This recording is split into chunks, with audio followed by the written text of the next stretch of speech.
This episode is brought to you by United Airlines. When you want to make the most of your vacation, book with United.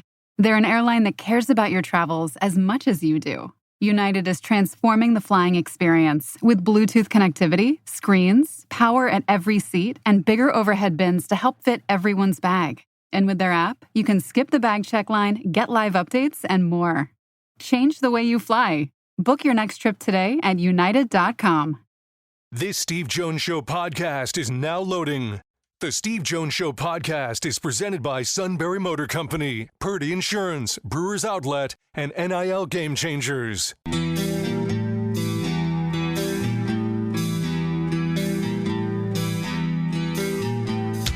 Bringing you an in-depth look at Penn State sports and more. This is the Steve Jones Show on News Radio 1070 WKOK. The Steve Jones Show is presented by Purdy Insurance, Brewers Outlet, and Sunbury Motor Company. Now from the Sunbury Motor Studio, here's Steve Jones. Today's show being brought to you by Brewers Outlet, Reagan Street in Sunbury, the beverage supermarket, imports, domestics, microbrews, the best selection of beer anywhere. Wine cooler, water, soft drinks, snacks. They roast their peanuts fresh and out every day. 6 great flavors of slushies, pickle bar, led by my 2 personal favorites, the barrels and the dills, indeed second to none. All at Brewers Outlet, Reagan Street in Sunbury, the beverage supermarket. It's also your tailgating headquarters. It is always great to be joined by the incomparable Phil Steele. My friend, welcome back. Great to have you with us. Hey, a real pleasure, Steve. I got to ask you, is your entrance theme always Enter Sandman or just after Virginia Tech games? It always has been for about 12, 13 years now. I love it. I've used Enter Sandman. So it's been there. You know, and the oddity is in 2020, Penn State was scheduled to play at Virginia Tech. Now, I've done basketball games at Virginia Tech. But, of course, that game in 2020 ended up being on the cancellation list. So I've never done a football game in Lane Stadium to hear Enter Sandman. I'll tell you what, to me it's one of the best entrances of college football. Oh, I agree. That's why I was looking forward to it so much. Like, oh, really? Doggone pandemic, Phil. All right. They don't really do. They don't do that for basketball, but football, it's so cool. All right, so here we are at this stage. Midway through for Penn State, about the midway point for almost everybody else. So what has been your take? We'll start with the home team first, then we'll start spreading out. What's been your take on Penn State to this stage? Pretty much as expected. You know, I thought the West Virginia game, the right before the half, getting those key big pass plays, I think was key to them taking control of that game. The Illinois game, not quite as dominant as you wanted, needing a late score to win by 14, but you look at the game statistically, they had a 374 to 219-yard edge. Probably the one game that would concern me would be USC, trailing the majority of the game, down by 14 at half. But I like the way they rebounded and came back and won. The defense is playing to expectations, holding opponents to 113 yards below their single season average. The run game has looked really good. Last 2 weeks struggled a little bit, but you know Singleton and Allen are a dynamic combo and getting more big plays than last year. And Drew Lara at quarterback, while he's got 4 interceptions, which doubles the total from last year, I've been pretty impressed. So overall, I'm very happy with what I've seen out of Penn State, and they're pretty much as expected. What's interesting is we're at the stage of the season now, Phil, where there are going to be some teams that fall into the 2-loss pool, which means to me they have to be perfect the rest of the way. One could end up being Georgia. Definitely one of Alabama or Tennessee will be when the weekend is over with. How interested are you in that 2-loss pool once this weekend comes and goes? Yeah, I think we're definitely going to see 2-loss teams make the playoff this year. No doubt about that. Yep. The question is, will a 3-loss team make the playoff? But I think it, like you mentioned, once you lose that second game, you do have to play perfect the rest of the season. We'll see some teams weed themselves out of the mix. You know, a couple of weeks ago, it seemed like Tennessee and Mississippi were locks to make the playoff. Now, with a couple of losses and maybe upcoming losses, they may be out of the mix. So it's just a lot of fun at this point. And And I still think we're going to see the majority of the playoff teams are going to come from the SEC and the Big Ten. So let's get to the SEC. Texas is going to take, they've got Georgia. Texas is number one, and it's not as if they've been unscathed. When Ewers has been out, they've had to come up with other running backs. What has impressed you about Texas? Well, just overall the way they take care of business. I mean, every single opponent they have beaten just like they should have. They don't really let up on anybody and haven't played down to the level of their competition at all. So you got to like that. I guess the one thing I'm wondering about with Texas, I know their defense is playing extremely well, 230 yards per game, holding opponents to 129 yards per game below their season average. But my big question is, who have they played offensively? Probably the top offense they faced, at least statistically this year, is UTSA. Everybody ranks in the lower part of the standings. Now they're taking on a pretty good offense in Georgia. I'm really interested in that part of the battle. Yeah, I am too, because Carson Beck has had some big games to this stage of the season, and we know Georgia has talent. But at the same time, when you watch the first 2.5 quarters of the Alabama game, what concerned you about Georgia when they played Bama? Overall, with Georgia this year, it is the fact their defense is not as dominant as it has been in recent years. I think that's probably the biggest thing that jumps out to me. Go back to last year.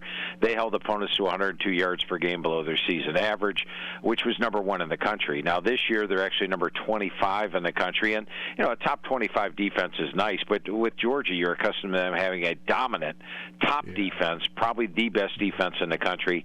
So that's my biggest question mark at this point is their defense going to come around and start playing like you would expect Georgia? I think Georgia's a national title contender if their defense is in the top 5 or 10, not if their defense is in the top 25.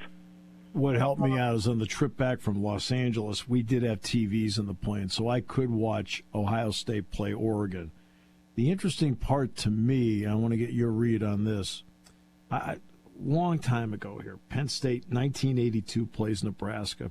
And Penn State won in the final seconds on a touchdown pass from Todd Blackledge to Alan Bowman's father, Kirk Bowman. And Penn State wins the game. But it was a game if you were there. Penn State had 2 touchdowns called back. Penn State missed 4 field goals. He even missed an extra point after the winning touchdown. All right? They could have won the game by a lot more. I watched Oregon and felt the same way, that they had stuff. They made so many mistakes. They took points off the board. They actually could have, in my opinion, could have won by more. Did you share that same opinion?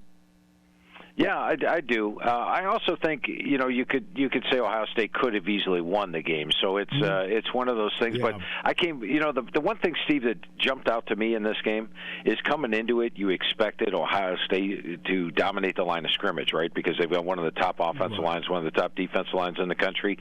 I thought Oregon had the offense and defensive line edge, and they were without their top defensive lineman coming in, and with Birch being out for the game. I thought was huge coming into the game. So I thought the line of scrimmage, I would agree with you in that factor, that Oregon played a better than expected game. And you have to give them the quarterback edge in something like that. I mean, Dylan Gabriel is one of the top quarterbacks in the country. Will Howard is good, but I don't think he's Dylan Gabriel. No, and I agree. I think that makes a big difference, especially I feel like Gabriel makes great decisions. He's accurate with the ball.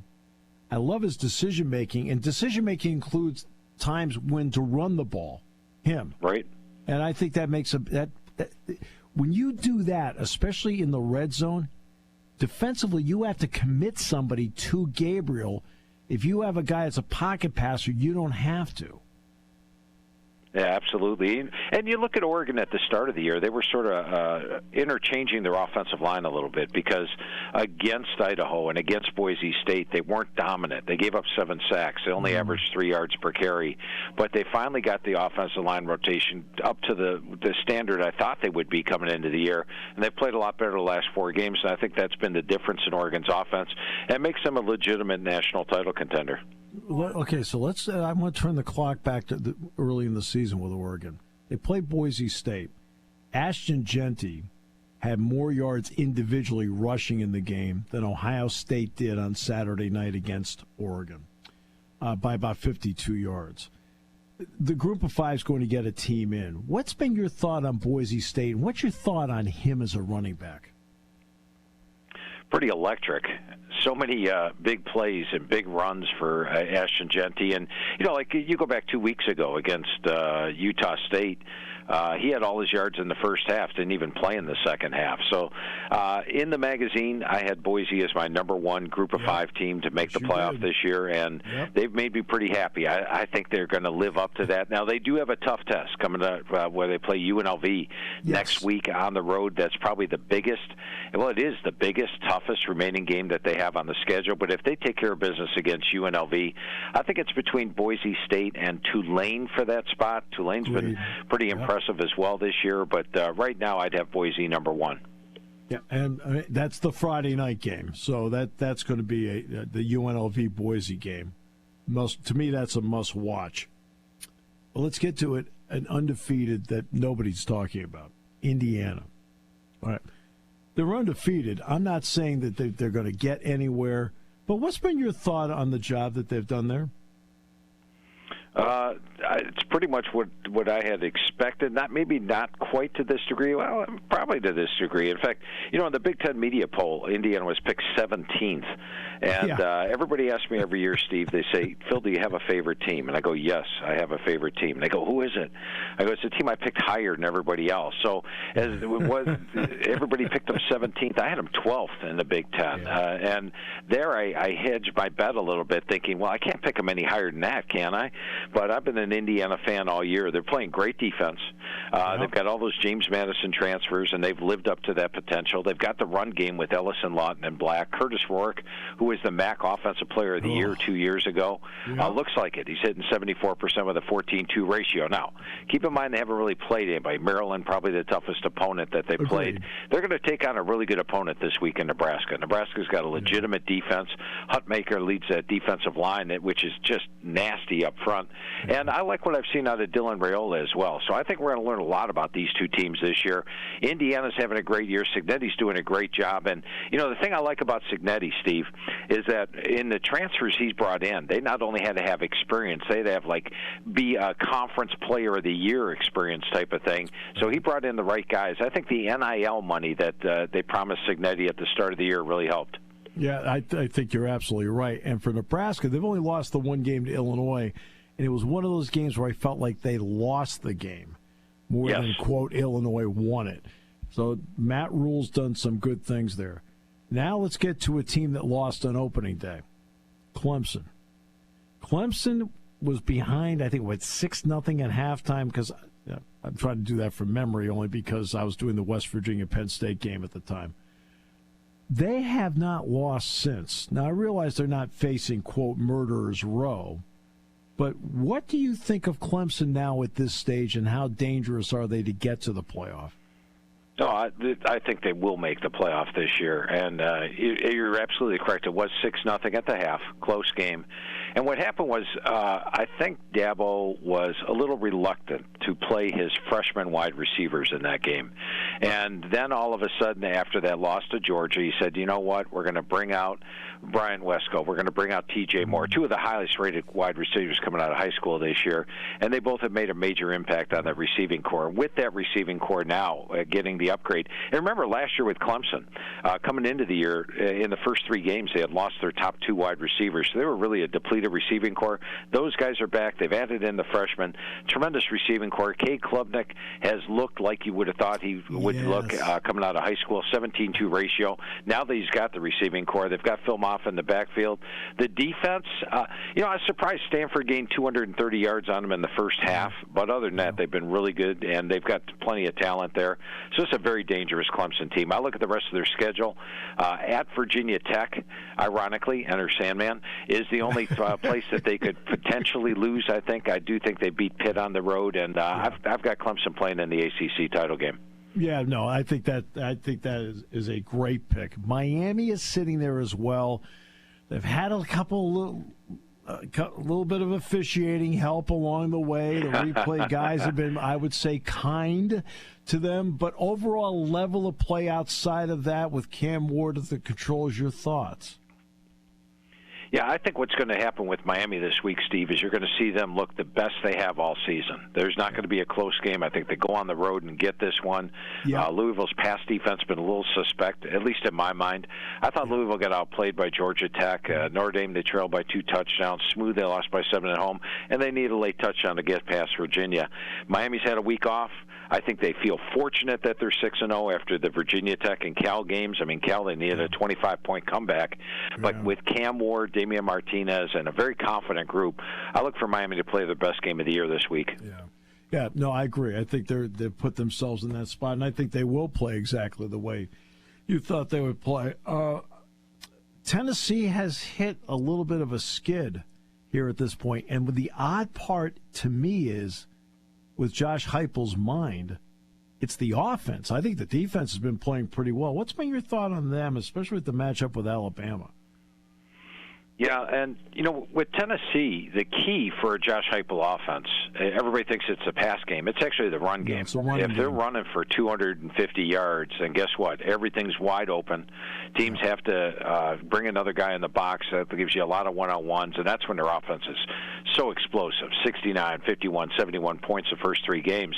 But the last 3 games have all been under 200 yards rushing, and that's where their offense tends to struggle.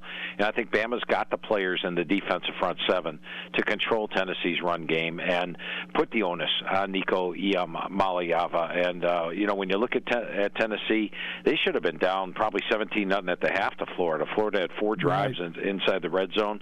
They fumbled at the 1-yard line, got stopped on downs, kicked a field goal, and had it taken off the board for too many men on the field, and only had 3 points at the half. So they could have actually lost to Florida last week on top of losing to Arkansas the week before. Now, I'm not going to say Alabama's been dominant the last 2 weeks. In fact, ever since halftime of the Georgia game, they haven't looked good the last 10 quarters. But I've seen Alabama against Georgia.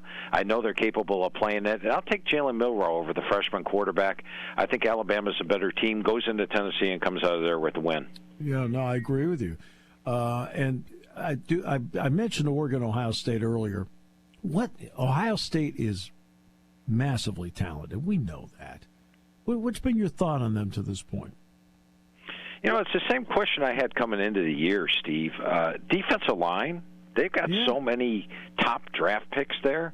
You would expect that defensive line to be getting 4 or 5 sacks every single game. Agreed. How many sacks they have against Oregon? None. And on the offensive line, they've got the talent there, but they're not overwhelming. Last week, as you mentioned, Boise ran for more yards against Oregon than Ohio State did. So I think it's the line play has been a little disappointing. And I would say, to me, it's the defensive line does not add up to the sum of the parts. They have really good guys on the defensive line. The NFL is going to love these guys, but they're not playing like it.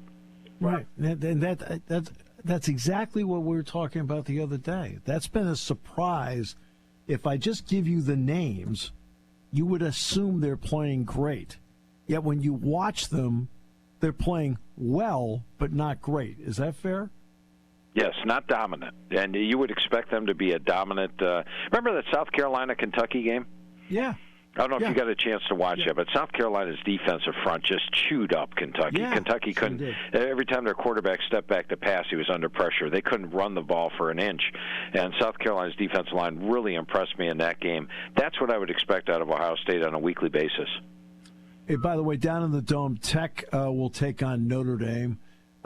What's been your thought on those two teams to this point?